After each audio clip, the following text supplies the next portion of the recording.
I'm Jubia Twisted Paul, faculty at Silvers Public School, Kozhikode. In the last classes, we discussed about D block elements, their properties, that is ionization enthalpy, atomic size, oxidation state. In this session, I'll be dealing with electrode potential and magnetic properties. Along with this, we'll discuss formation of colored compounds by D block elements and why we use D block elements as a catalyst, why are these D block elements forming complexes, and how can they form interstitial compounds and alloys. So let us move on to the learning objectives of this session. The first learning objective is based on the electrode potential. We can understand what is the term electrode potential. We can also understand the variation, and we can see that in some cases the electrode potential is positive, especially in the case of copper. Then we understand the magnetic properties of D block elements. We understand how the colored compounds are being formed. Then we can understand the catalytic property, the alloy formation, the formation of interstitial complexes, interstitial compounds and complexes. So let us move on our attention to electrode potential. So what is the term electrode potential? Electrode potential is a measure of the total enthalpy change which a solid metal, that is, it is a total enthalpy change when a solid metal changes to metal ion. We'll just think, what are the changes happening when a solid metal changes to metal ion? Before that, you might have heard that a metal undergoes oxidation. Non-metals undergoes reduction.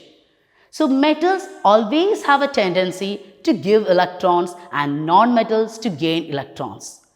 So electrode potential itself, there are two types, oxidation potential and reduction potential.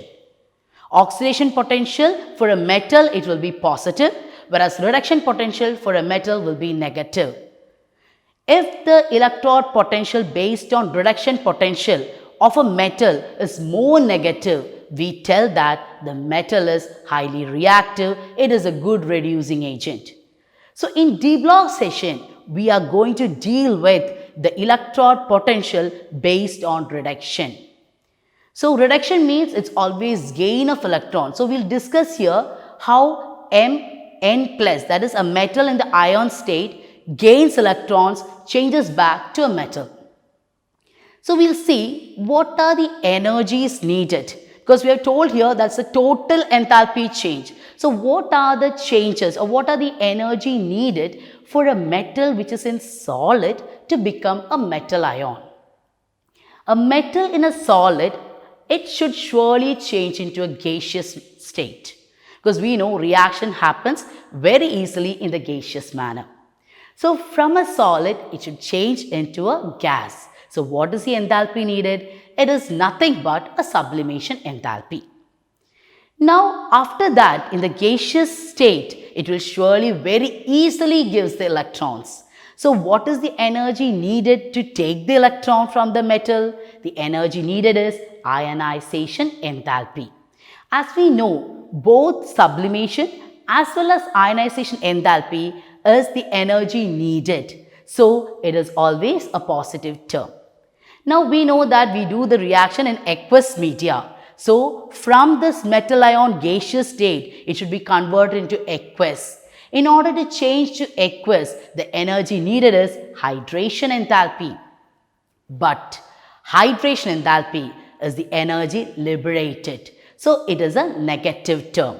So when you sum all these things, is the total energy change, that is delta H, which is the enthalpy. So we'll see what happens when this change is happening, that is from a metal it is changing to a metal ion. For a metal to become a metal ion, it needs sublimation enthalpy, ionization enthalpy and hydration enthalpy.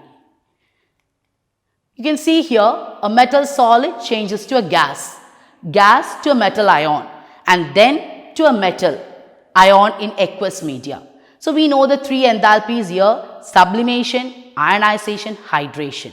It's very important when you consider electrode potential. because electrode potential is the total change of this. Energy changes. Total change of the energies or total enthalpy change. Total enthalpy change means it's delta H. So in thermodynamics, you have studied what is delta H. That is, delta H is a change in enthalpy. It's an enthalpy term. So we know that delta G is equal to delta H minus T delta S. And delta G is also equal to minus NF E0. It's a very quite common equation that you see in electrode potential.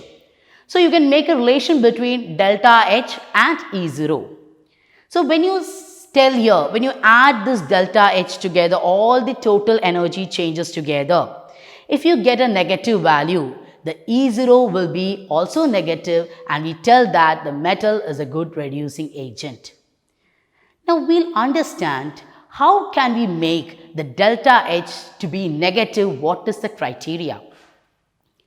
We know that sublimation enthalpy, that's the first one, sublimation enthalpy is a positive term. Ionization enthalpy is the second equation, denotes the need of ionization enthalpy. It is also a positive term. So suppose imagine the sublimation is given as 100 and you have an ionization enthalpy needed as 50 or maybe 100. So you are having a 200, a positive part. Now if your hydration enthalpy is minus 600, you are having plus 200 sublimation, plus 100 sublimation plus 100 ionization. So together you get plus 200 and your hydration enthalpy is minus 600. So when you do the total, when you add it according to mathematics, when you do it, you get minus 400. So you're getting a negative term. So what is the criteria for delta H or the total energy change to be negative?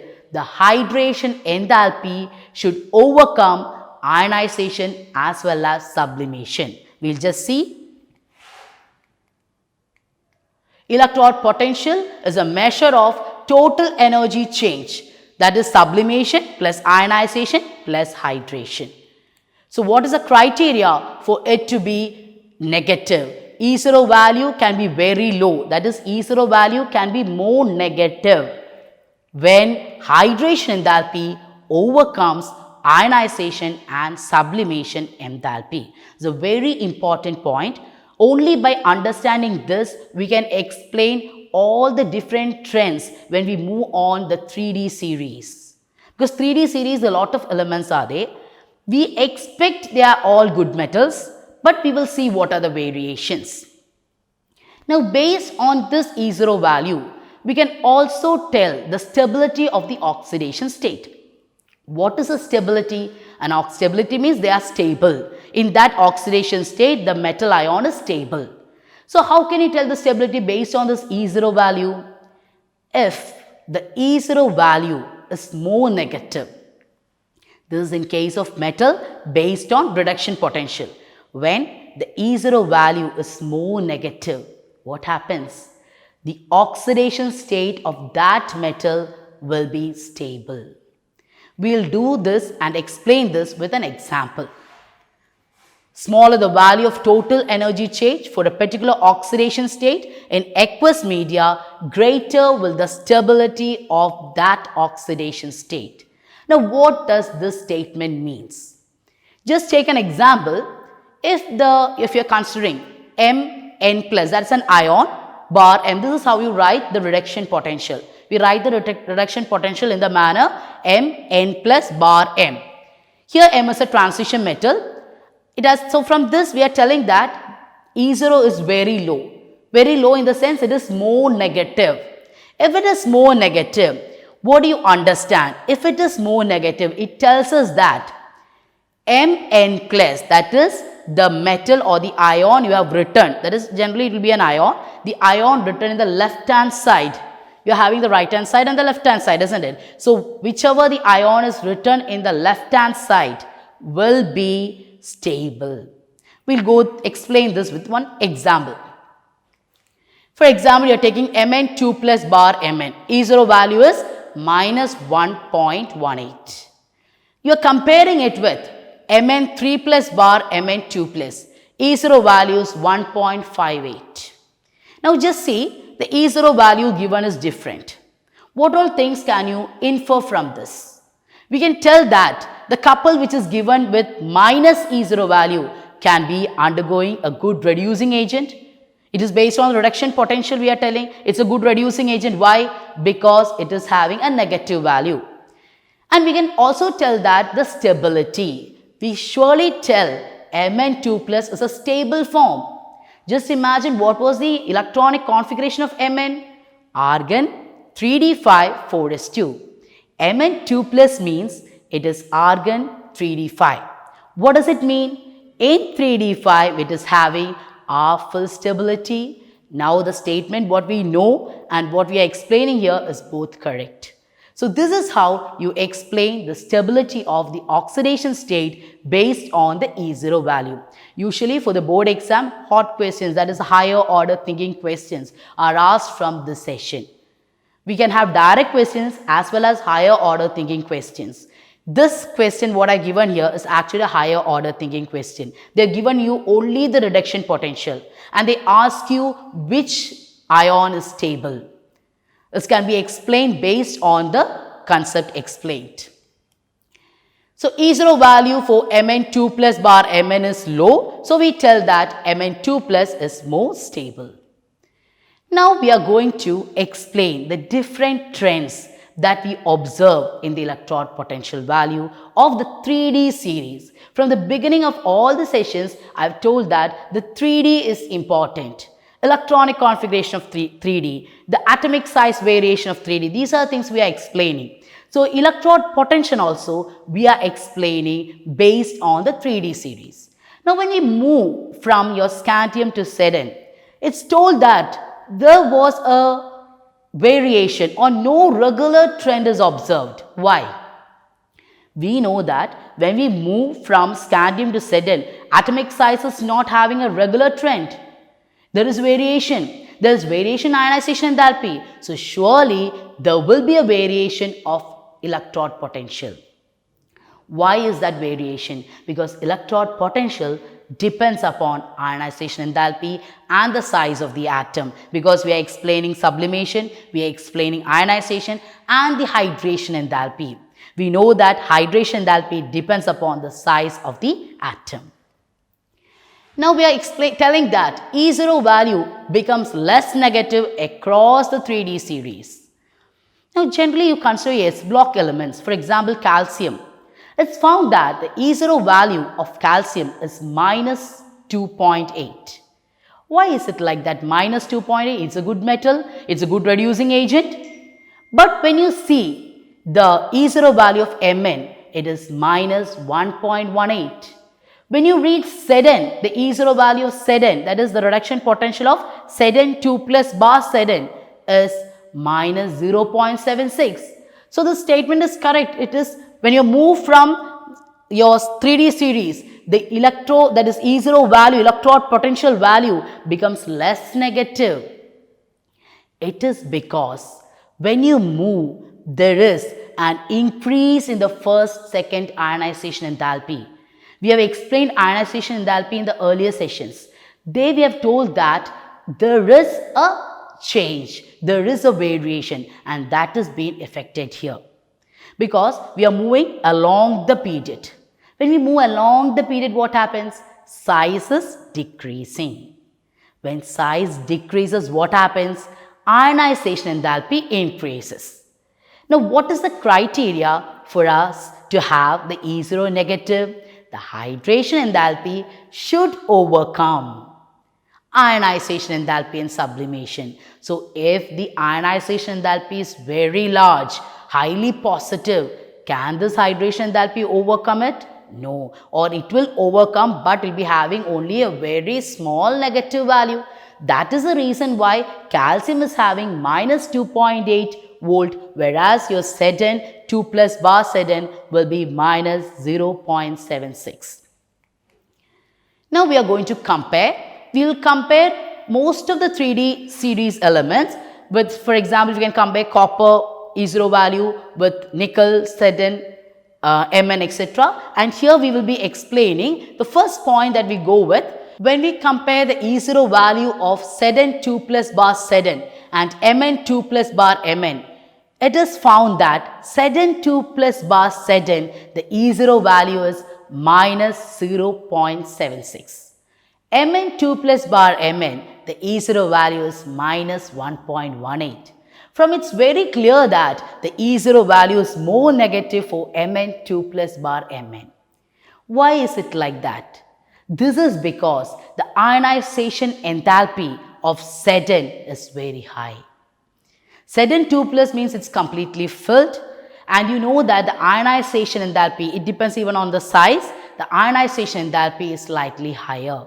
That is why we are having a slight variation in the E0 value, because hydration enthalpy is overcoming the ionization, but it is only minus 0.76. The reason here is this is due to the high ionization enthalpy of Zn.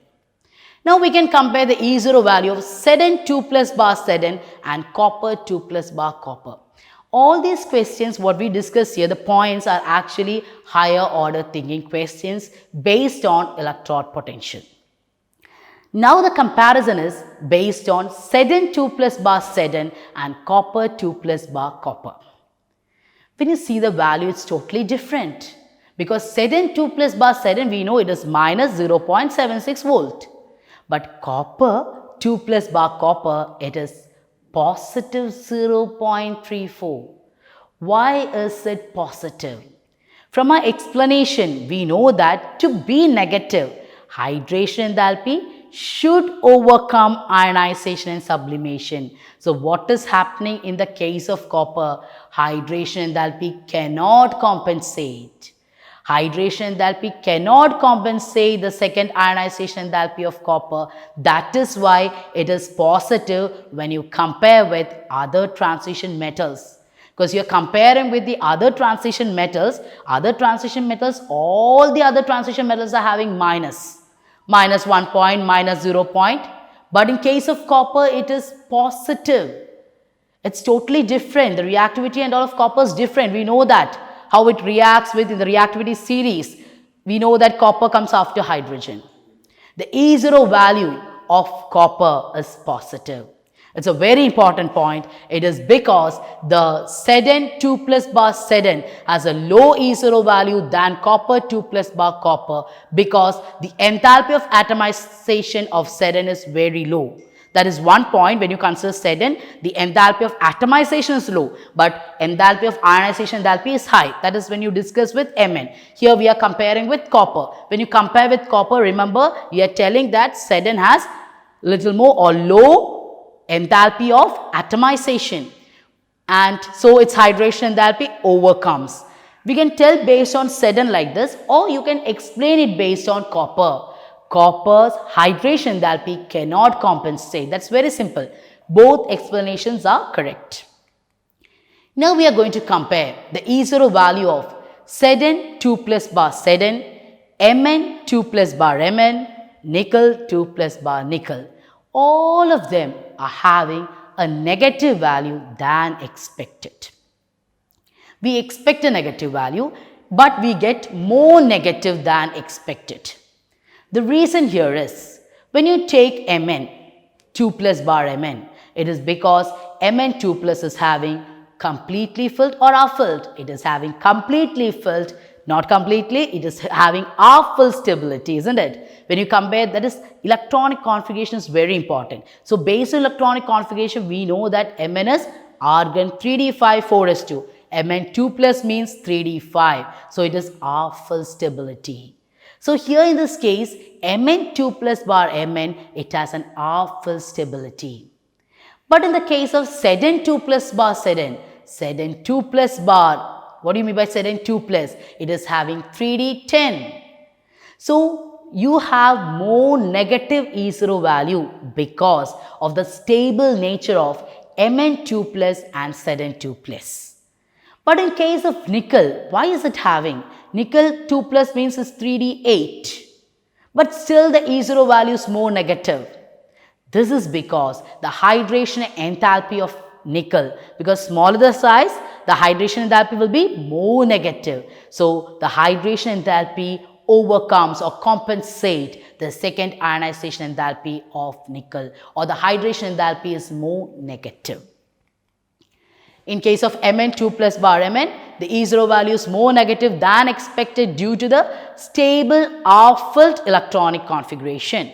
In case of Zn, it is due to the stable, completely filled configuration. In case of nickel 2 plus bar nickel, the E0 value is more negative due to the high negative hydration enthalpy. So these are the points we have to remember when you have a question based on comparison of E0 value. Now we are going to explain. Till now we explained with M2 plus bar M, that is based on the second ionization enthalpy. Now we are going to explain the E0 value of M3 plus bar M2 plus. So in these cases we can generally consider the electronic configuration, because most of the questions are related with the electronic configuration. We know that when the E0 value is low or more negative, the ion or the metal ion in the left hand side will be more stable. So this is one important question that is asked. E0 value of scandium 3 plus bar scandium 2 plus is low or more negative. Scandium 2 plus the configuration is argon 3d1. What was scandium? Argon 3d1 4s2. Scandium 2 plus is argon 3d1. Scandium 3 plus is argon 3d0 or just argon. So which will be more stable? Scandium 3 plus. So if scandium 3 plus, it is in the left hand side, it is more stable, means the E0 value will be more negative. Now we are going to compare the E0 value of Mn3 plus bar Mn2 plus and Mn2 plus bar Mn. Mn3 plus bar Mn2 plus means it is having an E0 value positive. But in Mn2 plus bar Mn, the E0 value is negative. Why is it like that? When you see the configuration, we can tell that Mn is argon 3d5 4s2. Mn2 plus is having half-fill stability, but Mn3 plus is argon 3d4. So we know that Mn2 plus will be more stable. So we'll see how it is. Mn configuration argon 3d5 4s2. Mn2 plus is argon 3d5. Mn3 plus is argon 3d4. So from this itself, it's clear that Mn2 plus have half-fill stability. So Mn2 plus will be more stable than Mn3 plus, and the E0 value will be more negative for Mn2 plus bar Mn. Now we are going to compare copper 2 plus bar copper with copper plus and copper. This is very important part, because we know that copper has two oxidation state, copper 2 plus and copper plus. And we also tell that in aqueous media, copper plus disproportionate to copper 2 plus and copper. Why is it happening? Why is copper plus? Copper plus means it's actually having 3d10 stable configuration. But in aqueous media, why is it like that? Why is it not stable? That is why it is disproportionation happening. It disproportionate into copper 2 plus and copper. The reason is very simple. We know that when the size of the ion is smaller, hydration enthalpy will be more negative. So when you have a look on the E0 value of copper 2 plus bar copper, these E0 value we should know. Copper 2 plus bar copper is 0.34. But copper 2 plus bar, copper plus bar copper is positive 0.54. Why is it like that? One is having more positive, the other one is having less positive value. So the one which is having lesser positive value will be more stable, and it is based on, not based on the electronic configuration, but based on the size. Copper 2 plus size is smaller, so hydration enthalpy can overcome the ionization enthalpy, second ionization enthalpy of copper. Remember, when we make a comparison of copper 2 plus bar copper with transition metal, it is just the reverse.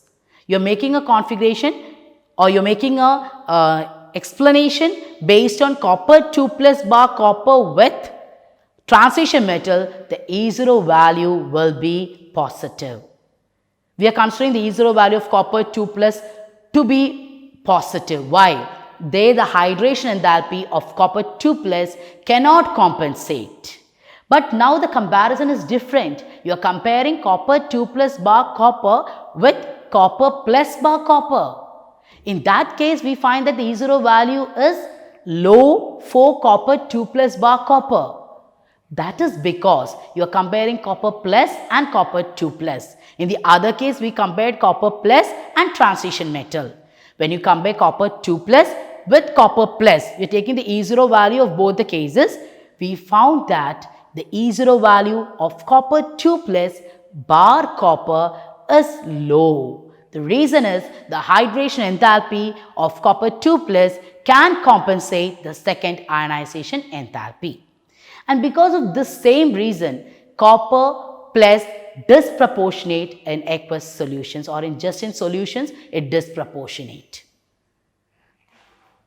So here the reason is given because hydration enthalpy of copper can overcome or can compensate the second ionization enthalpy of copper. In aqueous solution, copper plus disproportionate to copper 2 plus and copper. That is because copper 2 plus is more stable. In aqueous solution, copper 2 plus is more stable. The reason why is it more stable? Because the high negative hydration enthalpy of copper 2 plus will compensate the second ionization enthalpy of copper. Another question that is asked, it's directly from the text, where copper 2 plus halides are all stable except iodide. Copper iodides, copper 2 plus iodides are not at all stable. What happens there? Copper, when reacts with I minus, it converts to iodine. Copper 2 plus oxidizes iodide to iodine. It's very important. It converts the iodide to, it never stands like copper iodide. Copper iodide oxidizes iodide to iodine. So you're getting iodine. Next we move on to this. So these are the things based on the electrode potential. And when we discuss the questions, we'll see which are the important questions usually asked for the board exams. Next, we'll move on to the magnetic properties. What do you mean by magnetic properties? We might have heard about diamagnetism, paramagnetic nature. Diamagnetic means repelled by the magnetic field. Paramagnetic, attracted by the magnetic field. But when you take away the magnet, that attraction is being lost. But you might have heard about antiferromagnetism, ferrimagnetic property, ferromagnetism, etc. But here we will explain only diamagnetic and paramagnetic nature, because paramagnetism appears when you have unpaired electrons. You know the Hund's rule and how you have paired electrons and unpaired electrons. So if there are presence of unpaired electrons, there are paramagnetic nature, and if the presence of paired electrons, it will be diamagnetic. So if the electrons are being unpaired, so it depends upon the magnetic nature, depends upon the number of unpaired electrons. So the electrons are associated with magnetic moment. We know that there are two types of angular momentum, spin angular momentum and orbital angular momentum. In case of d orbitals, the lobes of d are large. So the orbital angular momentum, it depends upon the L value. The orbital angular momentum is quenched. So you are not going to consider it. We consider only here the spin angular momentum, and we consider the spin only formula, which is mu is equal to root of n into n plus 2. So we'll just have a look at the definitions. The two types of magnetic behavior: magnetism, where the substance are repelled by the magnetic field, that is your diamagnetism. Paramagnetism means substances are attracted by the magnetic field. Electrons have magnetic moment associated with these elements which are having, or the metals having unpaired electrons, we are telling, due to the presence of unpaired electrons. Two types of angular moment: spin angular momentum and orbital angular momentum. We told that in the 3D series, the orbital angular momentum is quenched because the d lobes are larger. But when you start with the F block and all, it's not quenched. Only in D block, we generally tell it is quenched. We have the spin only formula. For that, we are considering the number of unpaired electrons. So, this formula is very important. Mu is equal to root of n into n plus 2. N is the number of unpaired electrons, mu is the magnetic moment, and the unit is Bohr magneton. So, how will you find out the n? N, for example, if you are having one unpaired electron, root of 1 into 1 plus 2. That will be 1 plus 2 is 3 into 1. So, root 3. The value will be 1.7. I am telling about the calculated value, 1.7 Bohr magneton. If you are having two unpaired electrons, in case of titanium, two unpaired electrons are there. So, 2 plus 2, 4. 4 into 2, 8. Root 8 is 2.8 Bohr magneton. Similarly, having three unpaired electrons, 3 into 3 plus 2. 3 plus 2 is 5. 5 into 3 is 15. Root 15. Mu is equal to root 15. That is 3.8 Bohr magneton. If you are having 4 unpaired electrons, similar manner you place it 4, n equal to 4. 4 plus 2 is 6. 6 into 4 is root 24. Root 24 will be 4.8 Bohr magneton. It's just calculated. We have also observed values. At least go with the calculated values. And if it is having 5 unpaired electrons, for example, Mn2 plus 5 unpaired electrons, 5 plus 2 is 7. 7 into 5 will be root 35. Root 35 is 5.9 Bohr magneton. So, in this manner, you can calculate the number of unpaired electrons. Using the Hund's rule, you calculate the number of unpaired electrons or writing the electronic configuration, and like using the unpaired electrons, you can find out the magnetic moment. Next, we are going with a few generally observed properties like colored compounds. We know that you might have observed in the lab, you will be doing practicals and all. So, generally you are not given colored salt. Who are the ones which give colored salt? For example, copper. Copper salts are colored, nickel salts are colored, iron salts are colored. These elements are D block. But just think, there are zinc sulfate, zinc nitrate salt which you do. They are also belong to the D block, but they don't give you color. So, what is the criteria for the formation of colored compounds?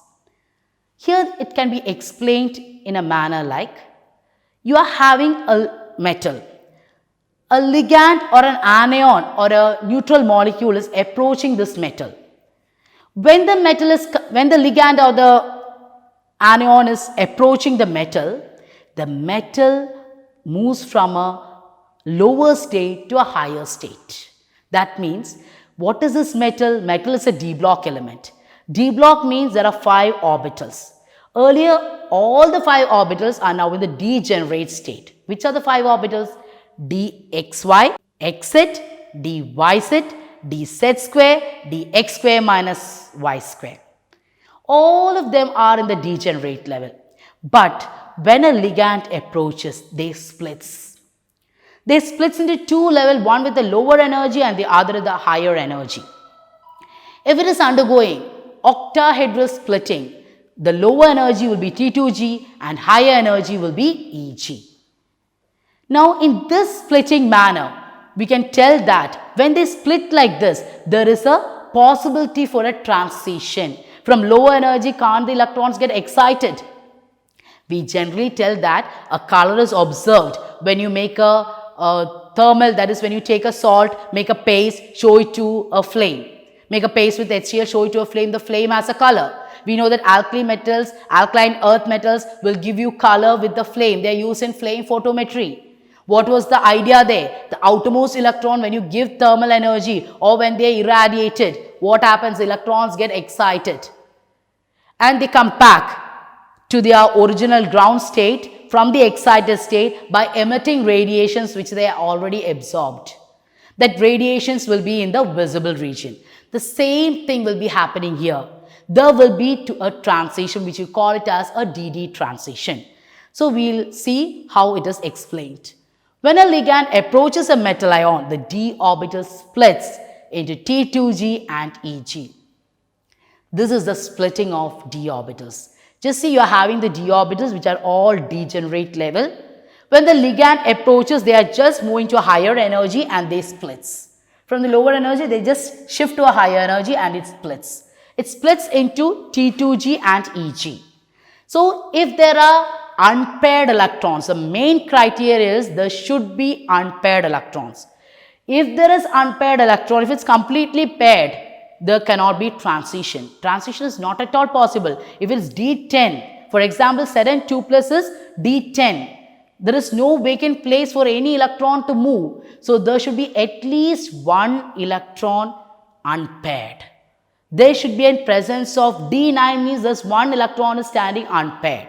There's a possibility for the color. But in case of D10, there is no color. The reason is all the electrons are paired, no transition. So the color is due to the presence of DD transition. So we will see with an example of Cr3 plus. Before that, an electron, what is happening here? As I told you, an electron from lower energy gets excited to higher energy. We'll see with the example. The frequency of light they absorb lies in the visible region. The color observed corresponds to the complementary color of the light absorbed. That's something what you say generally. They absorb energy, they get excited, they come back by emitting radiations in the visible region. So we'll take an example of Cr3 plus. D3. D3 we know that it is having T2G R-fill stability. It's very important, Cr3 plus. When you study electrode potential also there are questions related to Cr3 plus. So Cr3 plus means T2G R-fill stability. Now you can see that there's a possibility for DD transition. The electrons from T2G can move to EG. So they give you color. Next is the complex formation, alloy formation, interstitial compounds and catalytic properties of transition metals. So when transition metals form complexes, what is happening there? Actually, you can see an example here, FeCN6 type 3 minus, here Fe is 2 plus, Fe is 3 plus, in the other case Fe is 2 plus. So how do they form complexes like this? This is because they have high ionic charges, small size and availability of d orbitals. So usual question for the board exam is transition metals forms complexes. What are the criteria for a transition metal to form complex? The main points are small size of the metal ion, high ionic charge and availability of d orbitals. Next is the catalytic property. You know that transition metals have variable oxidation state. For example, Fe2 plus is there, Fe3 plus is there. And we know that Fe is used in Haber process. Iron is used as a catalyst. Vanadium is used in contact process. Nickel is used in hydrogenation. So we are using generally these transition metals are used as a catalyst. What makes them undergo in such a manner that they can be used as a catalyst? The main reason is they have variable oxidation state and they can change their oxidation state in between the reaction. We'll see with an example where iodide reacts with persulfate forming iodine and sulfate. So we'll see how it is happening. Here we are you're using a catalyst here is Fe3 plus. It reacts with iodide, it changes to iodine. So what happens? Fe3 plus changes to Fe2 plus. Now again that Fe2 plus reacts with persulfate, it changes to Fe3 plus. So see, you have started with Fe3 plus, you got back the catalyst. This is because of the variable oxidation state and their nature to change in between the reaction, they can change the oxidation state. Now we will move on to what is happening when a catalyst is there. All the reactants get bonded to this catalyst. On the surface of the catalyst, the reactants get bonded. So when the bond is very strong, what happens? The catalyst is there, the reactants are getting bonded. So other reacting molecules bonds get weakened. So you can see that process, this increases the concentration of the reactants on the catalyst. So if the concentration of the reactants on the catalyst is increased, there is a bond which is weakening, that is the bond in the reacting molecules get weakened. Examples is vanadium in contact process, iron in Haber process. Next is formation of interstitial compounds.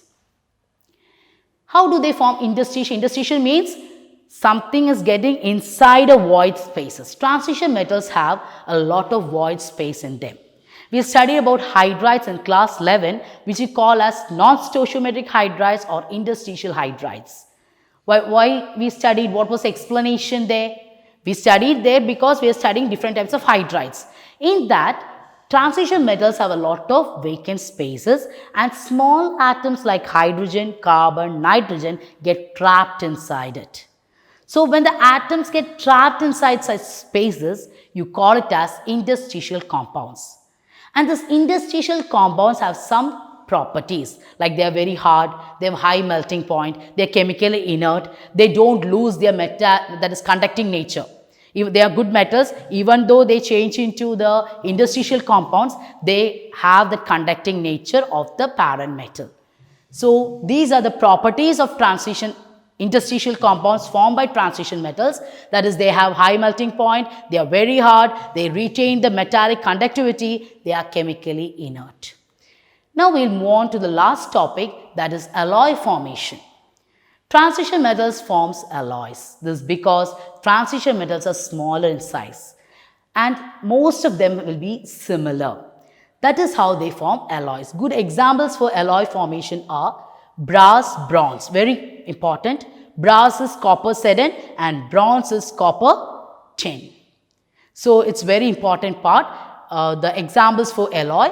And the properties of alloys are, they are hard and they have a high melting point. So by this we are concluding the D block chapter with all the important concepts. Now we'll move on to the questions. We'll be going with 12 questions that we discussed based on the topic. The first question, this already discussed, this usually asked for the board exam. In most of the questions it's seen like this. E0 value of copper, E0 means electrode potential value of copper 2 plus bar copper is positive when you compare with transition metals. It can be either it gives positive justify or when you compare with transition metals. Why? The hydration enthalpy of copper 2 plus cannot compensate the second ionization enthalpy. Next question is the electrode potential value, that's the E0 value of Mn3 plus bar Mn2 plus is less negative than Mn2 plus bar Mn. We know that Mn2 plus is highly stable based on the electronic configuration.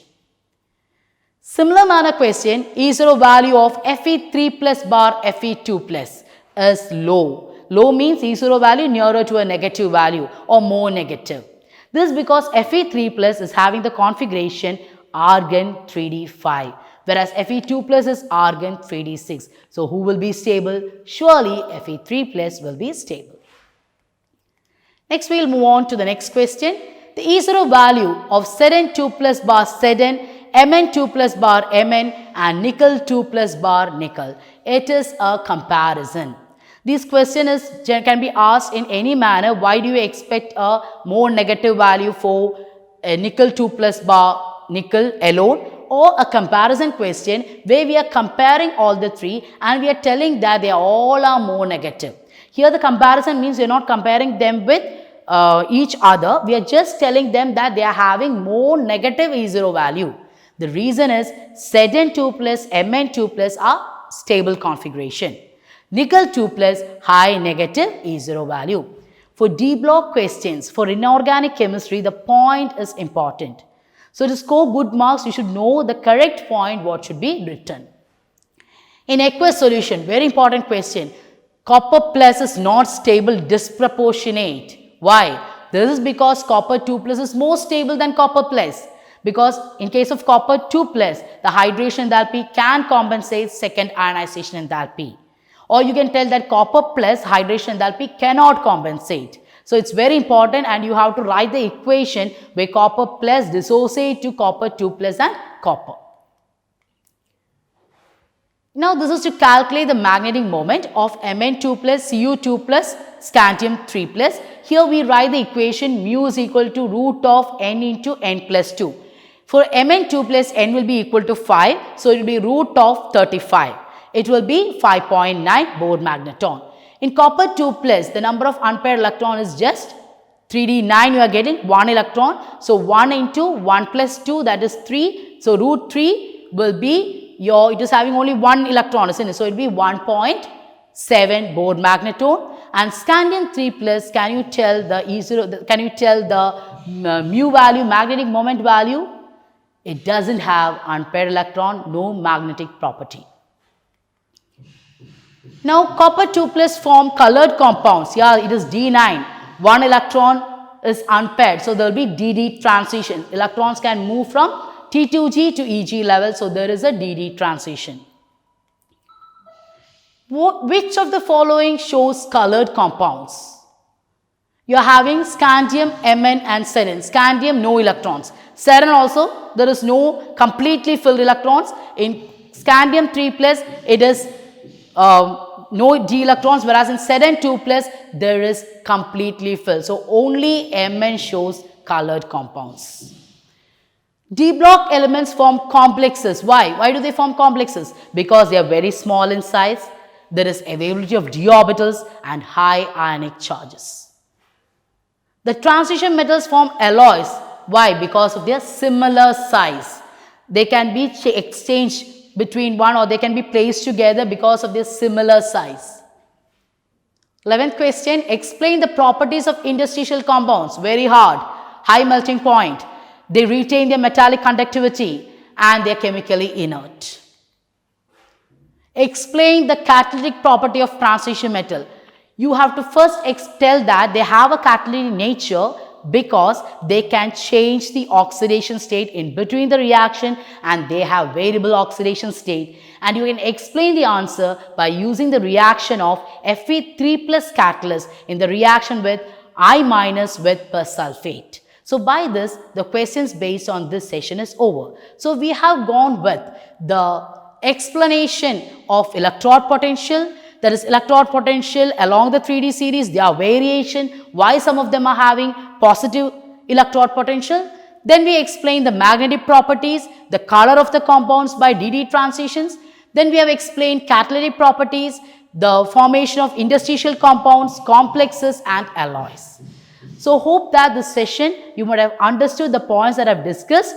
This is a very important topic which is usually asked for the board exams. So, prepare well. Thank you.